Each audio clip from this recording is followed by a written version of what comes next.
gente, tudo bem com vocês? Bem-vindos ao canal da Jéssica. Esse é o Aceleradas e eu vim aqui comentar sobre o resultado da corrida sprint e sobre a classificação para a corrida principal que acontece logo mais na Bélgica. Então, bora aquecer os motores que eu tenho muita coisa para comentar hoje. Primeira coisa que eu queria comentar com vocês hoje é que vazou o calendário das corridas sprint para 2026 e desde quando elas foram criadas em 2021, o Brasil vai ficar fora no ano que vem. Isso mesmo, a organização do GP da Holanda deixou escapar o calendário e os fãs brasileiros ficaram muito tristes e um pouquinho indignados por perceber que o Brasil não está na lista para o ano que vem das corridas sprints já tradicionais de acontecerem em Interlagos. Será que tiraram o Brasil por causa da imprevisibilidade do tempo? Ou porque a corrida do Brasil é muito próxima ao final do ano? O que você pensa sobre isso? Você vai sentir falta da corrida sprint em Interlagos? Quem está se sentindo num spa nesse final de semana é a Red Bull, que como novo chefe de equipe já tem tido resultados muito melhores do que vinham tendo até então com seus dois pilotos. Eu tô falando sim da vitória do Max Verstappen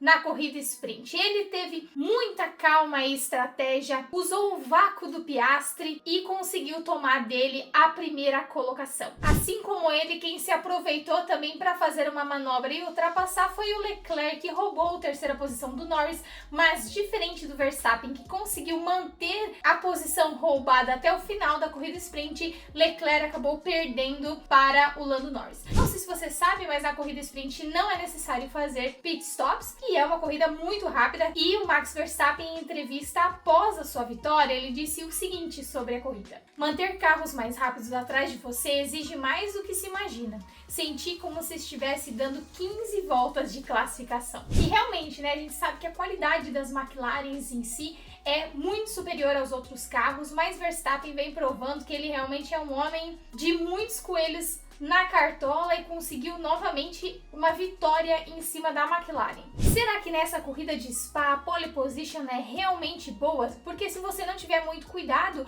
você pode ajudar o segundo lugar a conseguir um vácuo em você na primeira reta já do circuito e tomar a sua posição. Quem não conseguiu nem largar na corrida sprint foi o Gasly, que estava ali possivelmente com um vazamento de água no seu carro, porém depois de 2 voltas ele acabou vindo para a pista para terminar a corrida, depois da verificação da Williams, para tentar usar essas poucas voltas da corrida sprint como se fosse um treino para captar algumas informações e melhorar o carro para a classificação que seria logo em seguida. O Bortoleto, que largaria então em 10º com a saída do Gasly, largou em 9º e manteve a sua posição até o final da corrida. Lembrando que as corridas sprint somente pontuam do 1º ao 8º lugar, então Bortoleto ficou aí apenas a uma posição de pontuar na corrida sprint. Não são muitos pontos, mas eu tenho certeza de que animaria muito mais a equipe e o próprio Bortoleto. Mas a gente viu na classificação de que ele realmente estava focado e, além do golpe de sorte,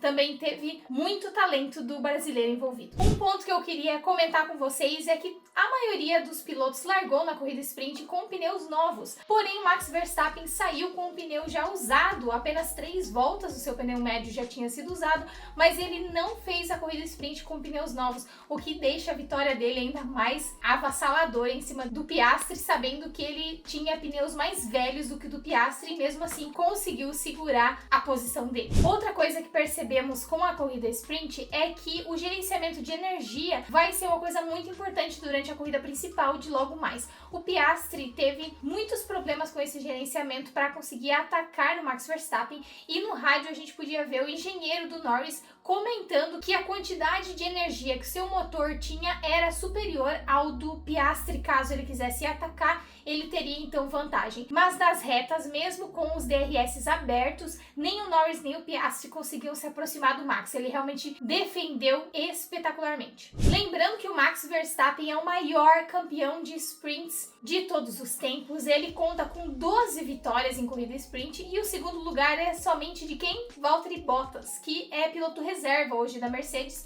então não tem tanta chance de chegar perto dele, mas mesmo assim o Bottas tem apenas 2 vitórias. Além do Valtteri Bottas, temos aí Oscar Piastri e Norris também com 2 vitórias em corrida sprint. Então, para alcançar, eles vão precisar aí de uns 2 anos, mais ou menos umas 2 temporadas, ganhando tudo para conseguir alcançar o número do Max Verstappen em vitórias em corrida sprint. Além do pódio, o 4º lugar ficou com o Leclerc, 5º lugar com Esteban Ocon, a Haas fazendo resultados realmente muito melhores do que tínhamos visto até então.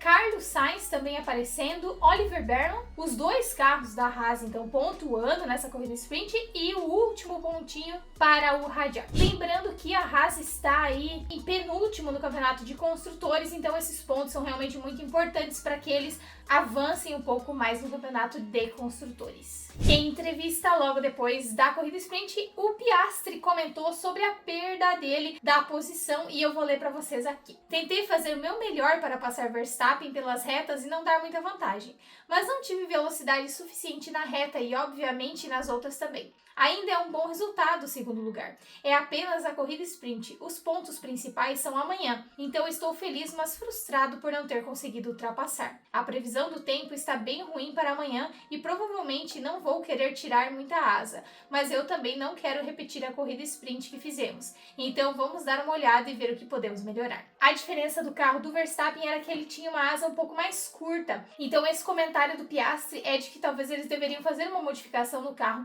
para amanhã, mas o próprio Verstappen falou que o gerenciamento de pneus em chuva, tanto do Piastri quanto do Norris nas McLaren com pneus intermediários de chuva, é muito bom. Então o Verstappen está aí um pouco cauteloso com a corrida de amanhã, até porque a classificação para ele foi um pouquinho ingrata. Começando então a falar da classificação, já no Q1, na saída para entrar na pista, o Stroll foi aí arrogante como sempre, me desculpe aí os fãs do Stroll, mas acabou batendo de forma desnecessária no bico do carro do Nico Hülkenberg. Ficou aí uma anotação na FIA, mas não gerou coisa nenhuma como costume já de acontecer com o Stroll. Mas o karma vem rápido, afinal de contas, os 5 pilotos que ficaram fora do Q2 foram os 2 carros da Aston Martin, que mesmo com as modificações não vieram bem nesse GP da Bélgica. Tanto Alonso quanto Stroll estão na última fila para a largada de amanhã. Na penúltima fila temos Antonelli Colapinto. Antonelli que foi aí flagrado, muito emocionado, não tá muito legal o menino nesse final de semana, mas ele é muito jovem ainda e precisa de umas frustrações para entender que mesmo ele tendo um carro como o da Mercedes, ele precisa treinar muito mais para se equiparar lá na frente e fazer bons resultados, e nem sempre é um bom final de semana, não é mesmo? Mas o que acontece na fila antepenúltima de largada é muito interessante, porque quem estava assistindo viu que o Bortoleto cairia fora no Q1, porém a volta do Hamilton foi deletada, isso mesmo, a volta dele rápida foi deletada porque ele teve um track limits, ele saiu com as 4 rodas fora do circuito, então ele acabou perdendo o melhor tempo dele, ficou fora já no Q1, dando espaço para o Bortoleto ir ao Q2. Esse foi o golpe de sorte ou falha aí do Hamilton mesmo que possibilitou que o Bortoleto estivesse no Q2. Hamilton já tem reclamado desses problemas nos freios, de travar aí as rodas traseiras nas curvas, tem reclamado muito sobre a comunicação interna, mesmo que o seu engenheiro de performance tenha sido mudado para esse GP da Bélgica por escolha dele, não tem dado aí muitos bons resultados. Ele reclamou também que pegou um pouco de tráfego na volta rápida, mas isso todos acabam pegando de vez em quando, então isso não é uma reclamação tão plausível. Assim como o Hamilton, apenas o Piastri pontuou em todas as corridas desta temporada. Então, o que você acha? Será que nessa corrida de hoje o Hamilton vai perder esse recorde e vai ser a primeira corrida dele sem pontuar? Em entrevista logo depois a esse incidente de eliminação já no Q1, Hamilton disse o seguinte: eu cometi um erro, então eu realmente tenho que olhar internamente. Preciso me desculpar com a equipe porque é simplesmente inaceitável sair no Q1 em ambas as classificações. Foi uma performance ruim. Lembrando que já na classificação da corrida sprint ele também foi eliminado no SQ1, então não tá sendo realmente um bom final de semana para ele. E é até irônico porque eu tinha comprado aqui, ó,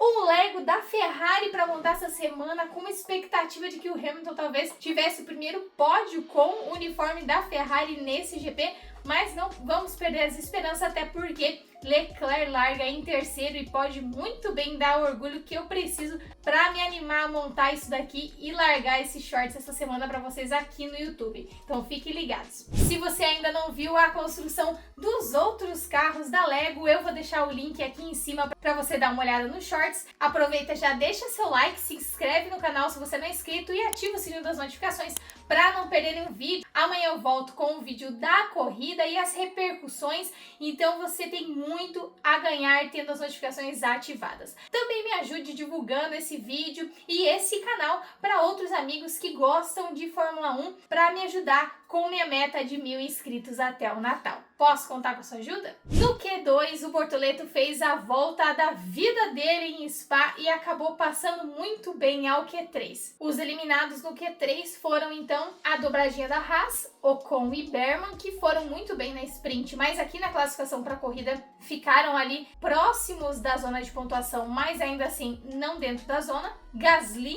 Hülkenberg e Sainz. Hülkenberg estava muito bravo ali com algum erro que ele tenha cometido na volta rápida e que não possibilitou que ele passasse para o Q3, 9-7 para Gabriel Bortoleto. Lembrando que Bortoleto que já tem então 9 vitórias em cima do Nico Hülkenberg em questão de classificação na temporada deste ano, tendo resultados melhores do que seu companheiro de equipe, mas Nico tem um pódio, então Bortoleto, tá na tua vez de pegar um pódio, hein? Infelizmente pro Q3 a gente já não esperava muito do Bortoleto, um grande resultado, até porque ele não tinha mais nenhum conjunto de pneus macios novos, ele tinha usado tudo para conseguir chegar no Q3, então ele teve que usar um conjunto de pneus macios usados para fazer a sua volta rápida e não conseguiu um resultado tão bom assim e também acabou errando em algumas curvas e conseguiu ficar na 10ª colocação. Não é ruim já estar na zona de pontuação e sabemos que durante a corrida, se realmente chover, Bortoleto tem sim um talento para chuva, esperamos que ele sobreviva na corrida com chuva. Não quero botar pressão aqui para ele pegar pódio já nesse GP, mas sabemos da qualidade dele na Fórmula 2, na Fórmula 3 em dias de chuva. Quem sabe num dia de chuva Nico Hülkenberg ganha o pódio e o Bortoleto não ganha dessa vez. Não podemos perder a esperança. A pole position ficou com o Lando Norris, que após um jejum de 13 anos da McLaren sem ganhar uma pole position no GP de Spa, conseguiu aí fazer uma volta voadora e eu realmente não esperava, eu esperava que fosse o Piastri, que adora esse circuito, e o Norris não estava aí com muita expectativa porque ele nunca se dá muito bem nesse GP, mas calou a boca de todo mundo e pegou mais uma pole position. Mas lembrando o que aconteceu na corrida sprint, talvez não seja a melhor posição, porque ele pode acabar dando vácuo para o segundo lugar, que é Oscar Piastri, que vem com ganas de ganhar, até porque eles têm muito pouca diferença, apenas 9 pontos após a corrida sprint de diferença para a liderança do campeonato. Então, se o Norris ganhar a corrida, ele passa provavelmente para a liderança. Então, eles precisam permanecer, sobreviver caso seja uma corrida de chuva, e o Piastri tem que passar o Norris para garantir que ele permaneça na liderança do campeonato de 2025. Vou deixar aqui o quadro com toda a classificação para vocês verificarem. Terceiro lugar larga Leclerc, quarto lugar Verstappen, seguido de Albon, Russell, Tsunoda. Sim, P7 para Tsunoda, o melhor resultado do Tsunoda desde que ele chegou na Red Bull. Isso que eu tenho dito para vocês, esse novo chefe de equipe da Red Bull realmente mostrando bons resultados nesse final de semana, tanto com a vitória do Verstappen na sprint, quanto com os resultados do Tsunoda, que se animou muito com as mudanças internas. Oitava e nona posição, então, Red Bull Racing seguidinhos aí e completando os 10 primeiras colocações com Bortoleto. Bortoleto que está aí atrás de Hadjar e Lawson. Hadjar, será que ele vai dar uma relembrada, nostalgia aí da Fórmula 2 e ganhar do Hadjar? É isso que a gente espera, que ele tome essas posições da Racing Bulls. Já a segunda parte do grid de largada ficou com dobradinha ali da Haas, seguido de Gasly e Hülkenberg, que sabemos que pode ultrapassar facilmente, chegar na zona de pontuação, seguido de Sainz, Hamilton, Colapinto, Antonelli e as duas Aston Martin, Alonso e Stroll largando de 20ª posição.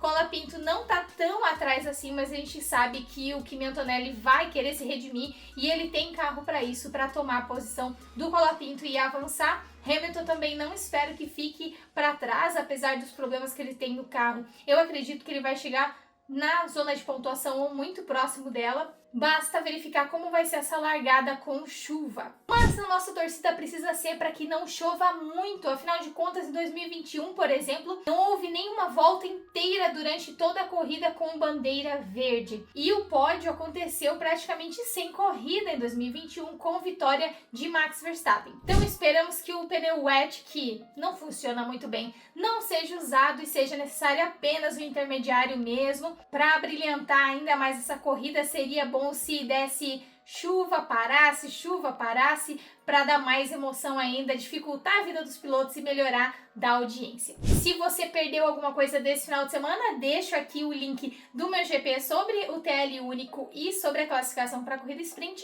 E eu te espero pro vídeo de amanhã falando da corrida e também das repercussões do GP da Bélgica. Um beijo e boa corrida para nós. Tchau!